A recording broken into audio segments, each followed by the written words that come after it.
मेरी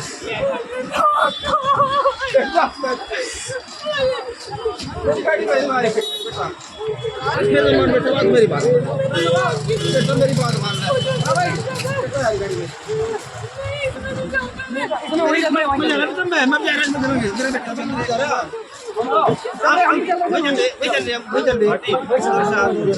नमस्कार, आप देख रहे हैं क्राइम तक। मैं हूं अश्विनी सिंह। अभी अभी आपने जिसे बिलखते देखा, रोते हुए देखा, वो है एक महिला हेड कांस्टेबल। ये महिला का नाम है कोमल। आपको बता दें कि यूपी के कन्नौज से एक बेहद ही हैरान कर देने वाला मामला सामने आया है।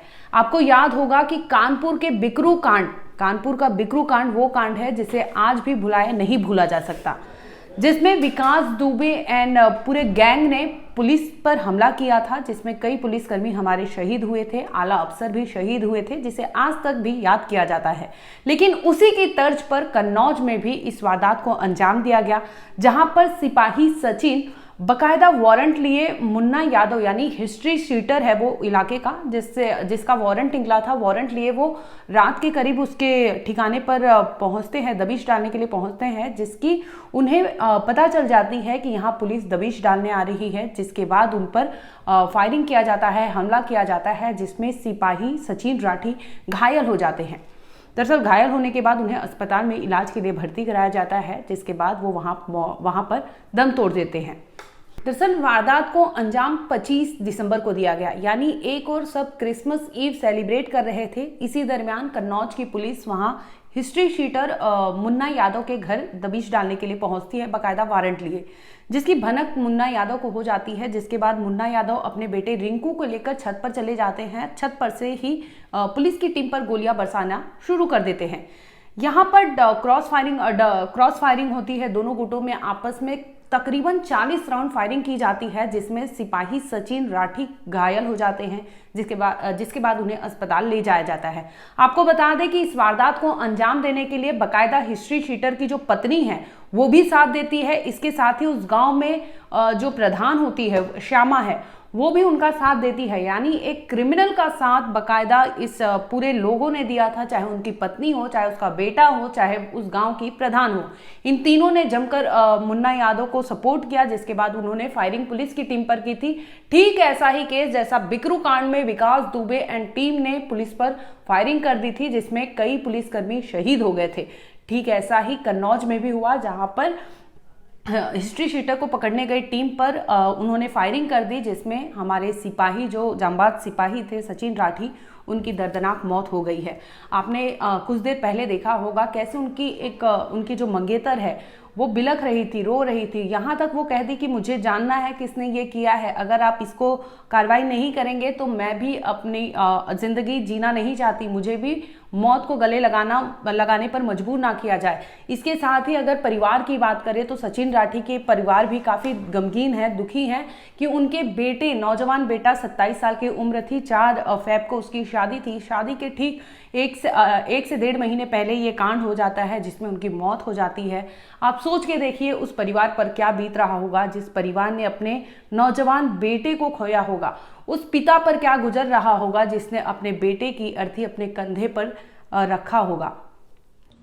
आज शाम को लगभग 4:30 बजे के करीब थाना छिबरा मऊ और बिशुनगढ़ पुलिस संयुक्त टीम एक अपराधी अशोक उर्फ मनुआ, जो ग्राम धरनीधर पूर्वा नगरिया थाना बिशुनगढ़ का रहने वाले हैं, उसकी गिरफ्तारी के लिए गई थी। ये इसके विरुद्ध माननीय न्यायालय द्वारा NBW जारी किया गया है। इसके ऊपर पूर्व में 20 से अधिक हत्या, लूट, डकैती और गैंगस्टर एक्ट जैसे गंभीर मुकदमे पंजीकृत है। ये थाने का हिस्ट्री शीटर भी है।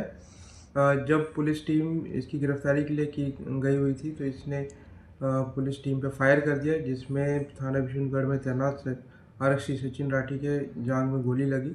इनको जल्द से हायर सेंटर कानपुर में भेजा गया, जहाँ पे इनकी अभी स्थिति स्टेबल बताई गई है। जब पुलिस पे फायर हुआ तो अन्य थानों की भी फोर्स को बुलाया गया, घेराबंदी की गई।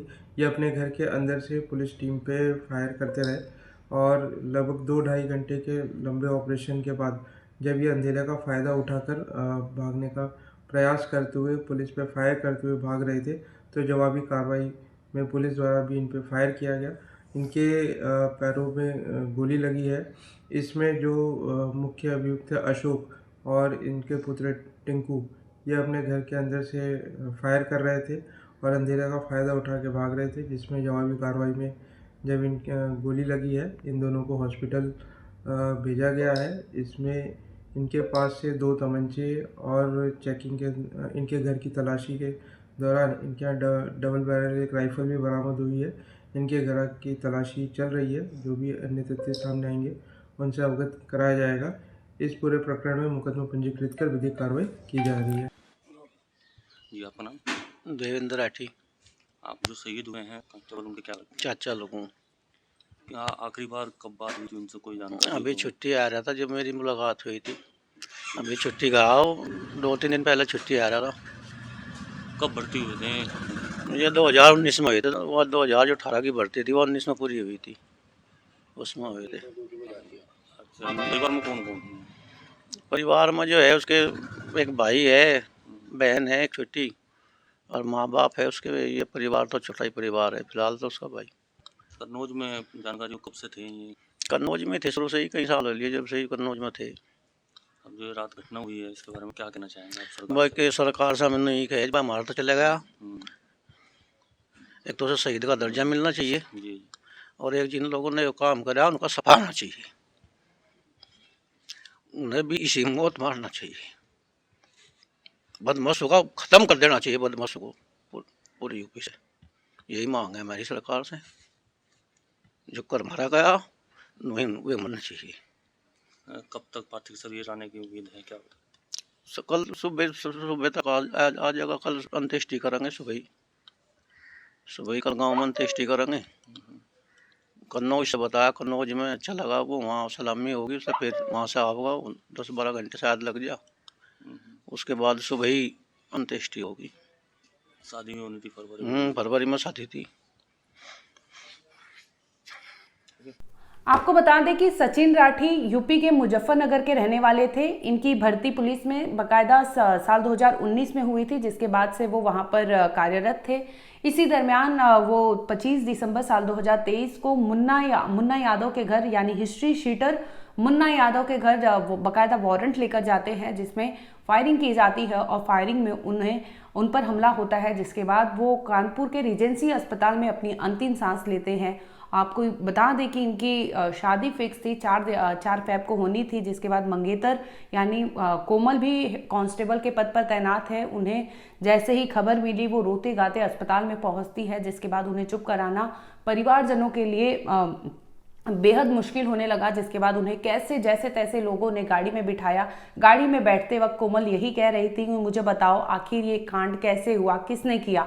अगर मुझे नहीं बताया गया तो मैं जीना नहीं चाहती, मैं इसी गाड़ी से कूदकर मैं अपने आप को ख़त्म कर लूँगी। जिसकी वजह से जैसे तैसे उन्हें मनाकर घर भेजा गया। हालांकि सचिन राठी की जो पार्थिव शरीर है उनके घर तक पहुंच गए, जिसके बाद उनकी अंत्येष्टि की पूरी कार्रवाई की काम किया जाएगा। वहीं आपको बता दें कि जैसे सचिन राठी के साथ जो हुआ, इससे पूरे परिवार में आक्रोश है। वो कहीं ना कहीं ये चीज़ें कह रहे हैं, चाहे सरकार से डिमांड कर रहे हैं कि जिसने भी जो भी किया है कांड, उस पर वैसी ही चीज़ें होनी चाहिए। यानी अगर उसने मौत के घाट सचिन राठी को उतारा है तो उसके साथ भी एनकाउंटर जैसी चीज़ें होनी चाहिए। हालांकि पुलिस ने जब ये खबर आई कि सचिन राठी ने दम तोड़ दिया है, इसके बाद पुलिस फिर से वहां मुन्ना यादव के घर दबिश डालने पहुंची। जिसके बाद हाफ एनकाउंटर में मुन्ना यादव और उनके बेटे रिंकू को गिरफ्तार कर लिया है। दोनों भी पुलिस की कस्टडी में है। लेकिन ऐसे जघन्य अपराध को अंजाम देने के लिए एक बार भी मुन्ना यादव ने नहीं सोचा, क्योंकि आप वर्दी पर अटैक किए। जैसे लॉ एंड ऑर्डर की बात करते हैं यूपी के सीएम, और अगर लॉ एंड ऑर्डर इस कदर है, अगर हमने बिकरू कांड देखा है तो हमने कन्नौज का ये कांड भी देखा, जिसमें हूबहू वही चीजें हुई, जिसमें पुलिस की वर्दी पर फायरिंग की जाती है, जिसमें एक सिपाही भी मौत के घाट उतार दिया जाता है सिपाही को। फिलहाल इस मामले में इतना ही कि मुन्ना यादव को पुलिस ने अरेस्ट कर लिया है। इसके साथ ही रिंकू को भी पुलिस ने गिरफ्तार कर लिया है और आगे की कार्रवाई की जा रही है। जो भी अपडेट होगा हम आप तक जरूर लाएंगे।